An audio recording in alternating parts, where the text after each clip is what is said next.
Okay, well, thank you all very much for figuring out where we were actually at, and we seem to have most of the people that would have been attending. Yeah, it's very comfortable. Thank you for having such a nice facility for us to throw as an alternative, and thank you to Amy and the IT people for figuring out how to make this work while we were gone. So what we have today is we have a double, two presentations, and the first one is a COC presentation, and is by Rohan, and he'll go ahead, I'll go ahead and let him introduce himself and the topic as well, because that's part of it. Great, thank you. Good.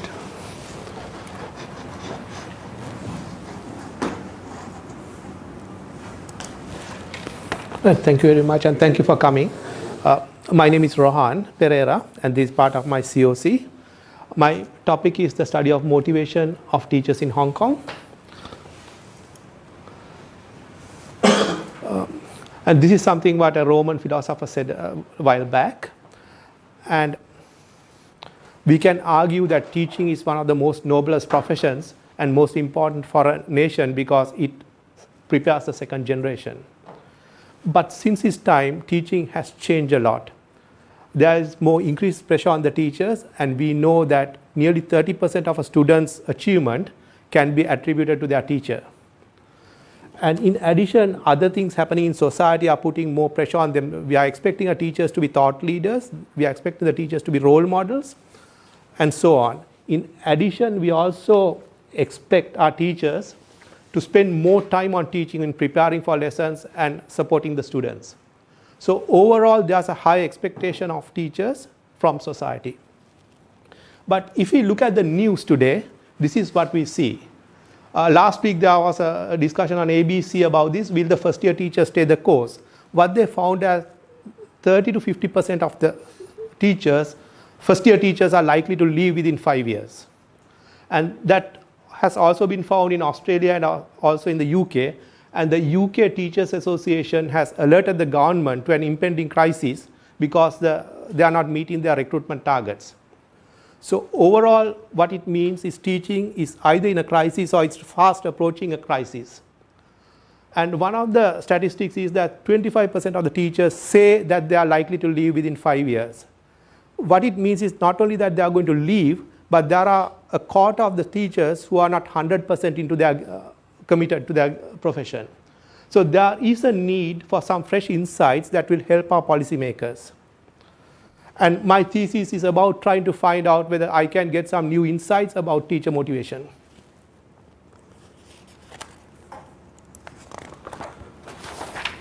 So I'll structure my presentation in this following way. I'll do a high-level overview of what I'm planning to do, and then look at some previous research theories, starting with self-determination theory.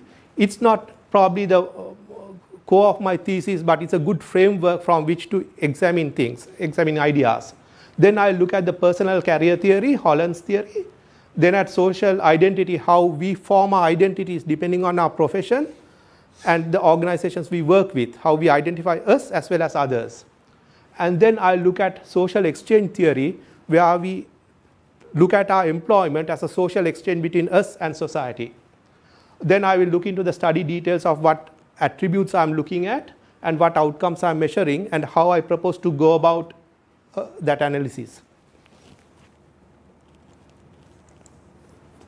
So at a very high level, we know that pay conditions are not always successful in motivating people. This is true not only for teachers but other professions, and we have known this for a long time. That means there's not only dollars that matter, there's something else that matters, and we need to know what that is. We also know that teachers have to do many tasks in addition to the direct teaching. And they may do it because they see value in it. For example, punishing a teacher, punishing a student, no one enjoys it, but you have to do because you see value in it. We also do other tasks because they are rewarding in itself. So teaching or educating a student is rewarding in itself. We see the person grow and so on. Then teachers do other tasks because of external pressures, because they have to produce reports, because the bureaucracy wants it and so on. Keeping that in mind, we also know that if my requirements are met by the environment, there's a positive outcome. If my capabilities match what the environment wants, there'll be a positive outcome. So all that points to that we must look at individual attributes of a person and of the task to see how we can make them match. So the idea of the thesis is to come out with a set of attributes that are rewarded or satisfied in the environment, and what I call EDMAP, or Educator Motivation Attribute Profile.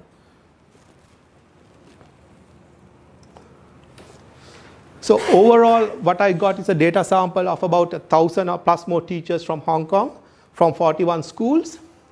And the data collection instrument primarily consists of what is called a EDMAP profile developed by Professor Marsh and McKerney for BHP a while back. I also collect individual data about teachers, their age, gender, marital status, and also some task-related data like what grades they teach and the grade of the education of the teacher. As outcomes of the workplace, I consider job satisfaction, job self-concept, psychological well-being, and commitment to occupation.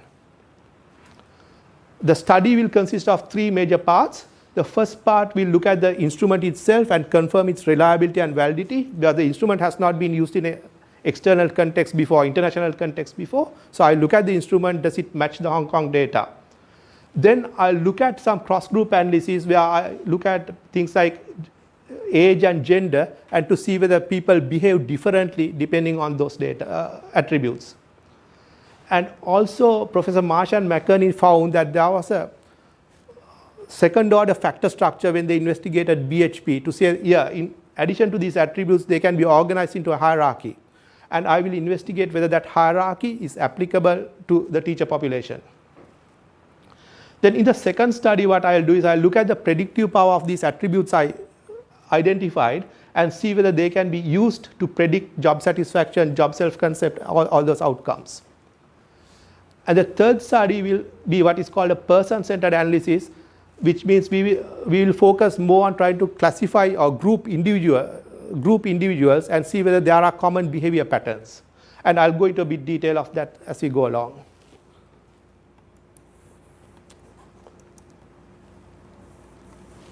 So let's start with self-determination theory, one of the theories I looked at.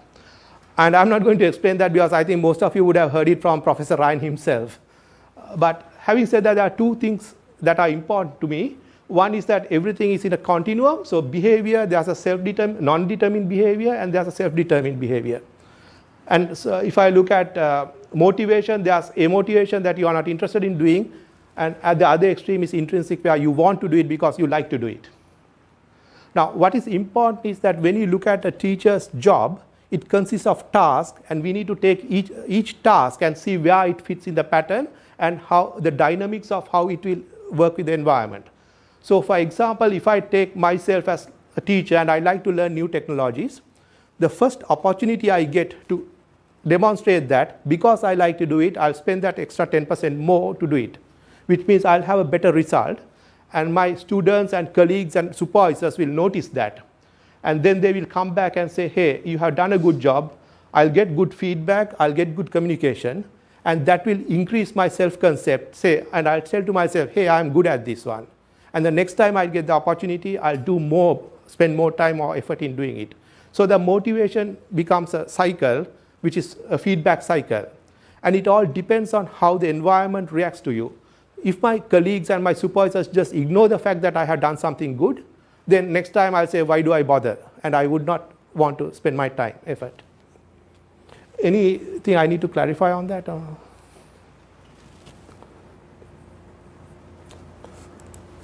So another theory I looked at is Holland's personal career theory. And he made 4 assertions.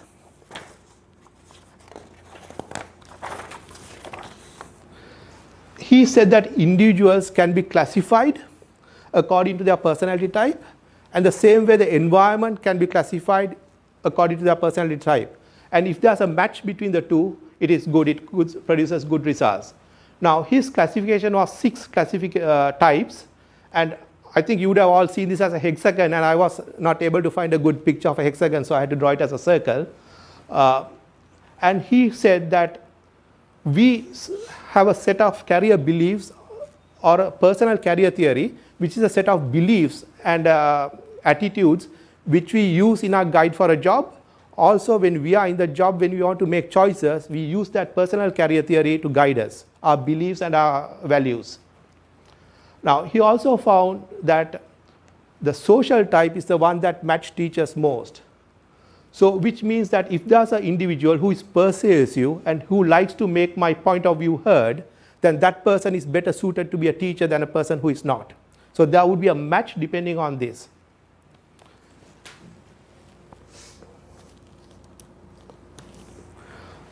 A third relevant theory is the theory of social identity. What it says is we categorize ourselves and others around us depending on their occupation and their organization in which they work. And we use that to do our social pacing to see where we are in the hierarchy, and also as part of our establishing our identity. And that categorization also helps us to determine our existential motives to say what we are under the sun.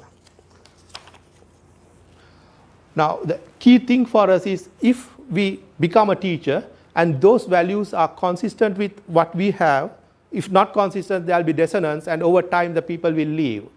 If the values are consistent with the environment, then that means all the other people are also likely to have similar values, and it's easier for us to form friendships with them.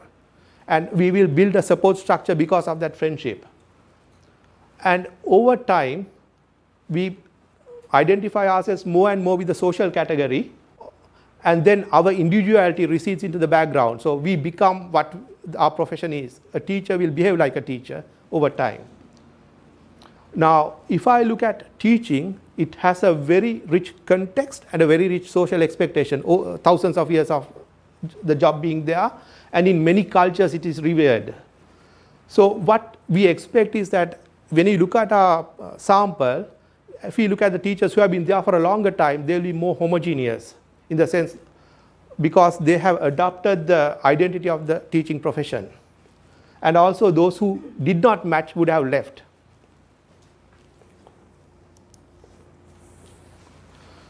So the next theory is about motivation and social exchange. Undoubtedly, our relationship with our employers is for economic exchange. But over time, it has a potential to evolve into something more based on commitment, trust, and loyalty. And how it gets evolves depends on the various factors. One of the key factors we have looked at is called reciprocity, where we get rewarded by the employer, and the employer also gets rewarded by the employer. He provides something. So, in other words, the transformation is influenced by individual traits as well as some other factors like rationality, altruism. So we sometimes consider group benefit as a benefit when we are moving from economic exchange to commitment or different exchange. Using the same concept, we can also look at the employment as a psychological contract. So in the first instance, it's a transactional contract, economic contract. And the second instance, we call it a relational contract based on commitment, trust, etc. Now, the thing for us to notice here is that if a person is employed as a full-time employee versus a part-time employee, the type of contract he will think in his mind would be different. And when we compare Australia with something like Hong Kong, 90% of the Hong Kong population, the teacher population we looked at, were permanent employees. While in Australia, the figure was more like 50% of them were on contract, and out of that 50%, 35% were on a contract which is less than 1 year. So if I was in that category, I would not be worrying about commitment or anything. I'll just be looking at the dollars. So those are the basic theories that formed my thinking. And based on that, we identified a set of attributes which we are going to further investigate. Now, I would not go on describing each attribute, but I'll take the one that I had the most difficulty convincing myself that this should be there, and then go through that one. And I was wondering, how can abstract thinking be important to a teacher? But when I did the research, I found that Hattie found that the ability to understand abstract concepts is important for the teacher, because in the classroom you have many situations and you need to abstract yourself and determine what has to be done, which strategies you have to put into the classroom. In addition, the students adopt the teacher's approach, and this only not applies to a subject like physics or maths, it also applies to social sciences and other subjects too, because the ability to get abstract concepts is important across all disciplines. Same way, a teacher who is good at abstract thinking will give his students opportunities to engage in abstract thinking and therefore enhance their ability to achieve.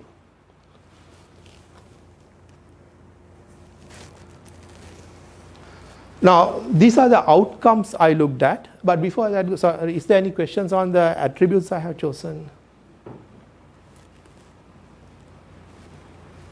So look at some of the outcomes we looked at. I looked at job satisfaction because we all know that it has found to predict absenteeism, productivity, and health. And we know that teachers gain their job satisfaction from various factors like seeing the students' progress and supportive colleagues and school environment.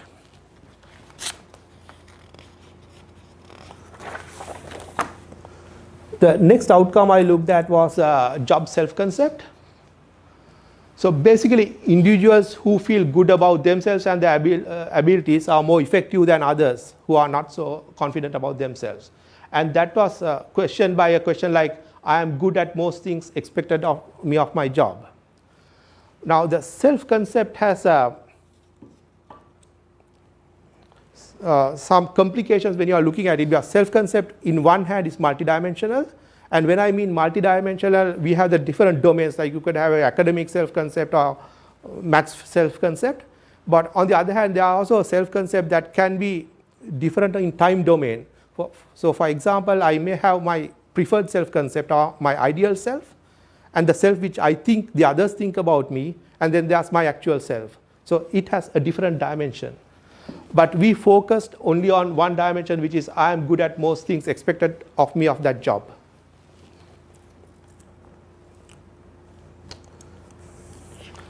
Then we also looked at psychological well-being at work. Now, in general, there's a concept called well-being, and that well-being can be looked at two ways. One is the hedonic side of it, which is also sometimes referred to as subjective well-being. And there's a psychological well-being where we look at our existential challenges of life. And Degansis and Savoy investigated that aspect of it and found that they can come up with 5 dimensions in the workplace. One is the interpersonal fit at work, thriving at work, feeling of competency, recognition, and desire for involvement at work. And these are different aspects or dimensions of the psychological well-being at work, which we looked at. Any questions? So that was the data, and I'll go a little bit into each of the studies a bit more. And the first one was to confirm the reliability and the validity of the instrument, and I think there's nothing exciting there. You do the standard statistical test to see whether it is there. In addition, we want to do cross-group analysis to see whether demographic factors like age or gender makes a difference. And I'll look a bit more into that. So when we look at the structure, contextual variables like gender and so on, they can impact a study in 2 different ways. One is what we call the impact the measurement model, and one is the structural model. The measurement model is typically we have observed variables which we observe, and from that we determine what are the latent constructs are. So if gender or age, any of these cause differences in that relationship, then we can say that it is causing its non-measurement invariance. In other words, the concept we are measuring will vary depending on the factor like gender or age. The second impact that could have is what we call on the structural model, or the relationship between the latent variables. And there we ask the question, does age or gender change any of the relationship between the latent variables? And what I have put down here is our various statistical factors that you use to determine which one is which one. Now, I think Professor Marsh has developed a 13-level taxonomy to test all this, and I will be sort of using that as part of my approach. Any questions? So then when you look at the second order or priority factor structure, this is the broad classification we had. So we say global variety. We defined a concept called global variety, which includes autonomy, innovation, and so on. And then there's global interpersonal, where we say these are the interpersonal skills a teacher needs. So his behavioral flexibility, group sociability, and so on. So again, we see that global interpersonal skills would be helpful for the teacher. And over the weekend, we noticed that or there was a news article saying that helicopter parents do go after their teachers during off hours. So in that scenario, these interpersonal skills would come in very handy.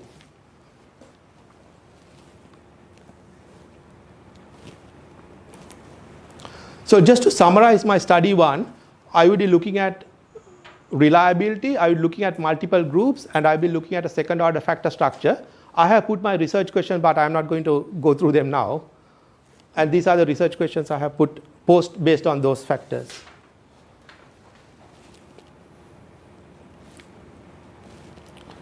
So then let me look at the second study, which is the predictive power of that attributes on my outcome. So for example, I would say autonomy, variety, and others would impact job satisfaction, and I will look at that relationship. Is there a positive relationship? And it's the same concept for job self-concept and also commitment to occupation. Something I want to point out here is that by the nature of the experiment, or that we are surveying a person in a point in time, we are not able to come with a causal conclusion. We only can say out of my results that there is a correlation because the nature of the way we are doing the work.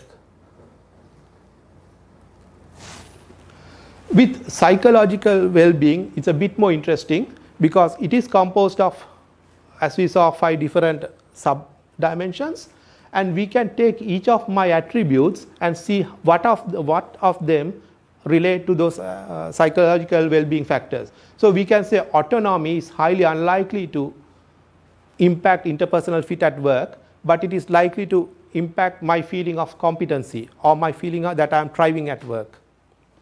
And the same way for the other factors. I haven't shown all, but I've just shown a sample here.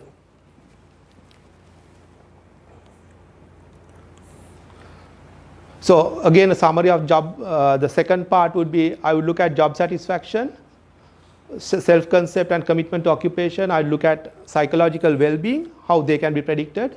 And then I will look at to see whether these relationships are impacted by any of the demographic factors. So in other words, I look at to see whether the measurement model is impacted, the structural model will be impacted by any of the demographics.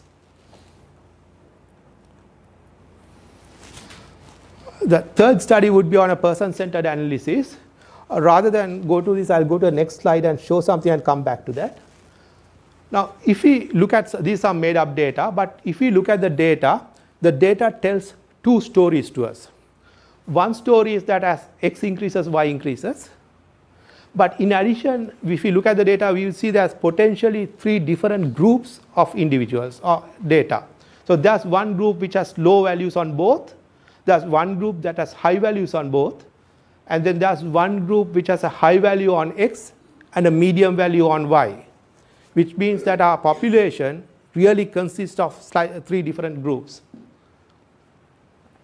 And the approach to working on that is to find out what is the probability of a particular individual being in a cluster, and then see whether we can connect it to the demographics.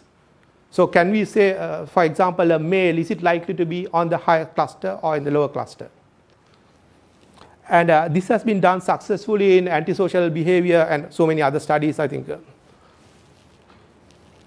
So taking that and going here, coming back to the previous slide, what it means is that if there's a high correlation between 2 variables, it could imply 2 things.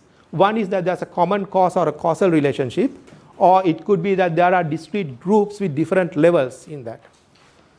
And that is what I will be investigating as part of the third study. So again, these are the research questions. So we will look at the EDMAP the attributes itself, the input attributes, and see whether there are clusters of them. Then we will look at outputs and see whether there are clusters in them. That's basically what I plan to do. Any questions? Thank you very much. Okay. Anyone got any questions out there? In your study 3, Yes. if you go back to, yeah, okay, that's a good one. Now, I can see clearly doing the, coming up with profile kind of analysis Yes. on the EDMAP, but then I would think that you would want to probably relate those profiles to see how people with different profiles vary as a function of job satisfaction and self-concept. I'm not quite sure how you would come up with profiles within job satisfaction and self-concept. I think the very first one is definitely true that we can do that. But also what I found was that I can, just thinking through, I can think I'm doing a very good job, a good task. So my self-concept is very high, but my job satisfaction may be low because of other conditions. So we would have a shape difference there. Typically, most people with high job satisfaction would also have a high self-concept, but there would be others who would say, yeah, I'm doing a good job, but for these reasons, I'm not satisfied. It's a different set of reasons. And if I find that would be helpful. If I don't, then Okay. yes.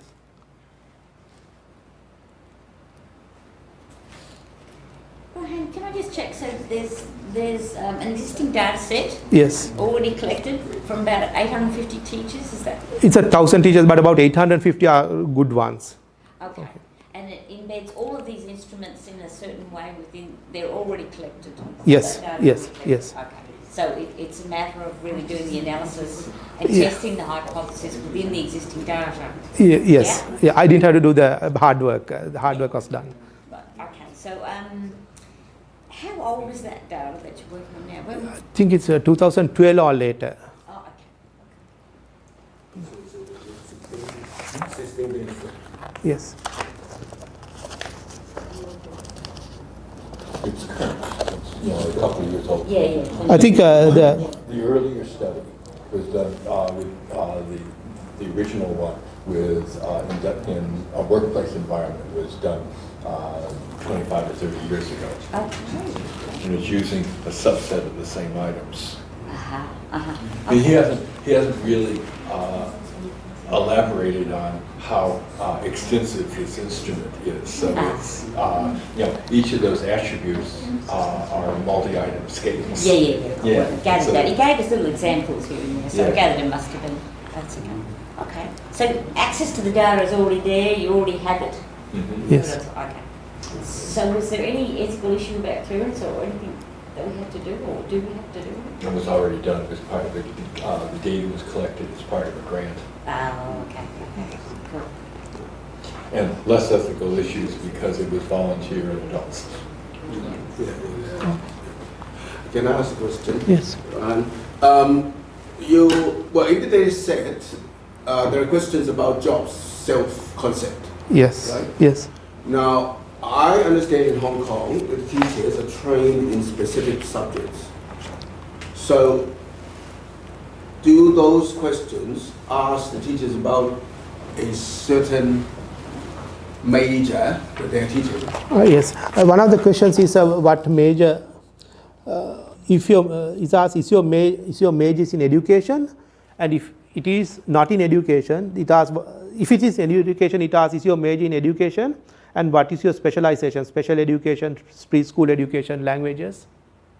Yeah. And I'm asking because, if you're looking at the correlations between these different variables, Yes. for self-concept in particular, it could be self-concept in teaching physical education, for example, for Yeah, a yeah. person trained in physical education, right? Yes. So that self-concept could be quite different, than all the other people who are teaching English or teaching Chinese, right? Yes, it can be different. The only thing is the questions we are asking about the self-concept is, are you competent in your job as you do now? So if we really delved into it, maybe the teachers, our primary school teachers may not be more self-confident as the others and so on. There could be variations, yes. But then the other variable, like job satisfaction, Yes. is basically about the person feeling about themselves as being satisfied in a job as a teacher, Yes. not particularly as a physical education teacher. Yes. So it's a more general than a specific construct. And now you're putting the specific constructs and the general constructs all together, and you look at the correlations. It could be, I'm just saying, well, it could be misleading in certain cases, unless you separate them out. Like these are physical education teachers, you look at the pattern, and these are math teachers, you look at the pattern, Yes. and you get the same pattern. Congratulations. No, I mean, I think that is one of the possibilities I can do. From a purely mathematical perspective, any variable, we can use that to classify. So in here I talked about just 3 variables, age, gender, and grades taught, but it can be someone who has we can classify people according to their highest degree they got. We can classify people according to whether they travel from work or not, and so on. So yeah, there's much opportunity there to do further analysis. That third study sort of looks at that, because that's going to come up with profiles. And one could well imagine that phys ed and science and humanity teachers would have different profiles in terms of the attributes that they value. That's actually what I was thinking. Well, you might get very different patterns for job satisfaction and the self-concept. It will be very different. So don't be surprised. Come up with Yes, okay. quite different. I'll take note of that. Yeah. Just following up on Alex's question, in some of our work, it is self-efficacy that is also very important. Do you have any measures of self-efficacy as teachers? Not in a narrow sense, no. Because the questions we ask is, I'll just read some of the questions we asked then.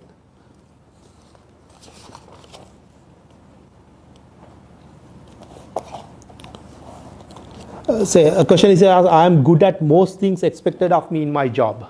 So it's a very generic thing. No.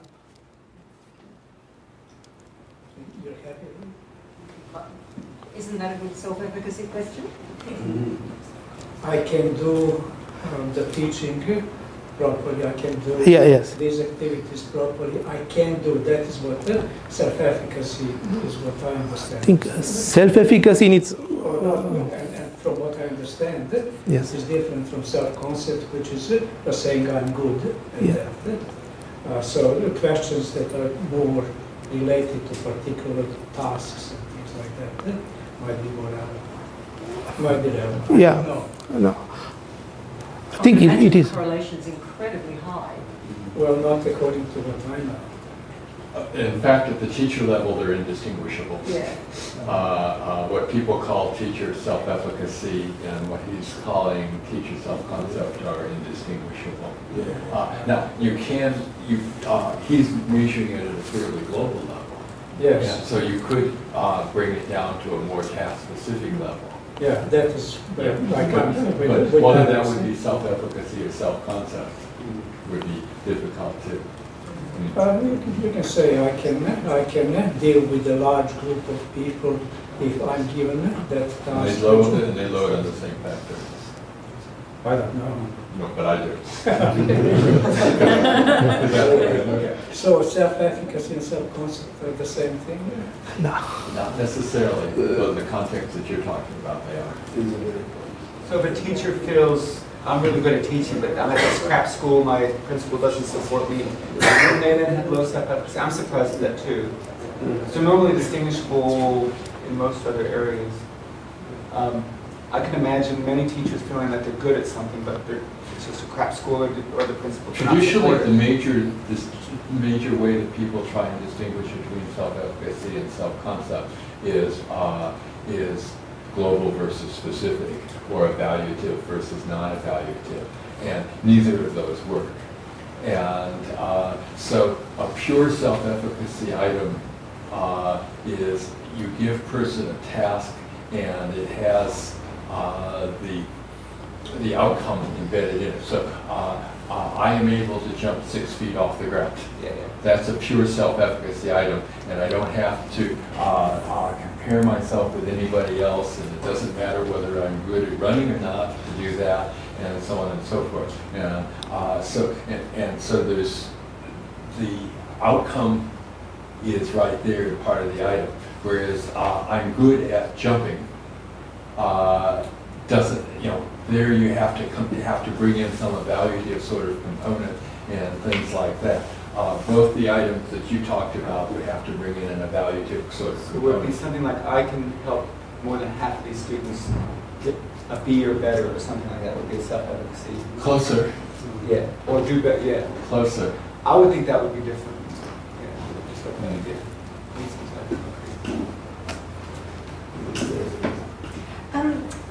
In the introduction, I think I heard you say that one thing that's important is the person context or person environment fit. Yeah, so there's a lot about individual characteristics, but there's also a lot about school characteristics. Yes. And I wasn't quite clear how you're measuring the school characteristics. We didn't measure Sorry? we didn't measure school characteristics in any sense in that way. We just took some background information. So there's no thing to say the principal is good or principal is bad, or schools, character, we have not really investigated. Do you have the SES of the school and things like that? No. Or the size. Size of the school?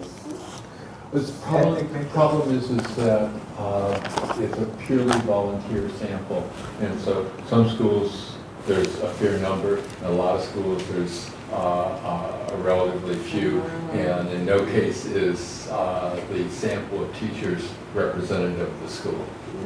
And so he can look at school-to-school variation and these sorts of things, but it's pretty tough to do anything with that. It's not like a PISA kind of study where you have a representative sample of each school. So okay, let's take that point that there aren't any objective measures of the school climate or something like that. But are there self-report measures of things like, I don't know, autonomy support or such things? No. The only thing we could possibly do is look at a school, and if all the people say I'm high on autonomy or whatever that factor is, then say maybe this school is high on that one. But we have not measured anything of the school as such. And then the numbers are not big enough to come to any reasonable conclusions going along that path. There is a distinction between primary and secondary, and that one's able to be looked at clearly. And then there's also a difference between discipline. So science teachers versus humanity teachers, and some of that will come in there. And can you just remind us, what's your principal outcome measure? I mean, or is it just a lot of associations? No, Sorry? I'll just get it. Job satisfaction. Job satisfaction. Job satisfaction, job self-concept, psychological well-being at work, and commitment to occupation.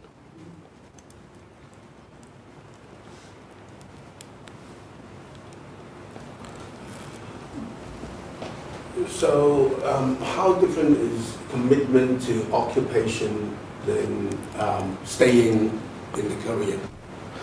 You started your presentation talking about people don't stay in the career. Yes. Which is true in Hong Kong, in Singapore, even in Australia. Is it different from I think, staying? I'll start from from the beginning just so that I don't confuse myself. So basically, when you talk of commitment, there are 3 types of commitment: effective commitment, continuous commitment, that aspect. And then there's the aspect of the focus of the commitment. So focus could be an organization, it could be a supervisor, it could be a students, or recently my added occupation. So basically you're looking at the commitment to occupation, and that would have 3 subcomponents, which is your effective commitment, continuous commitment, and normative commitment. My recent research in Singapore Yes. found that teacher education actually increases self-concept about how good I am as a teacher. Yes. But that doesn't help keeping these people in the profession.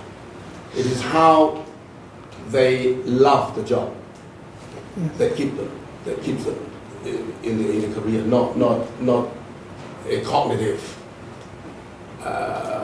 sense of competence. Do you have a measure of the interest or the affective side of self-concept? How much they like teaching? Well, they have intrinsic motivation. That's pretty close. How much you enjoy it. Possibly. Was it enjoyment or was it meaning? Sometimes differ. Is it enjoyment or is it sense of meaning, purpose, enjoyment? The intrinsic one is enjoyment. Just enjoyment. Yeah. Okay. Oh, And then that's fine. And then the autonomous is more like a sense of purpose and meaning or something like that. Okay, that's helpful. What about anxiety? The opposite. Scared of being a teacher. Is there any Why don't you go back to the list of attributes?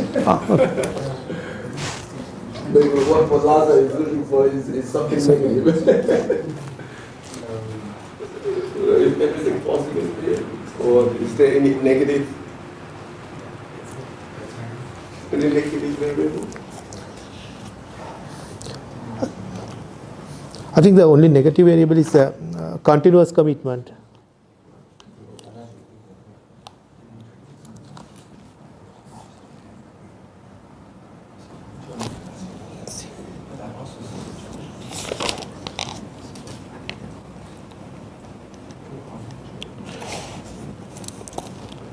So for example, there's a question called on continuous commitment to occupation, changing professions now would be difficult for me to do.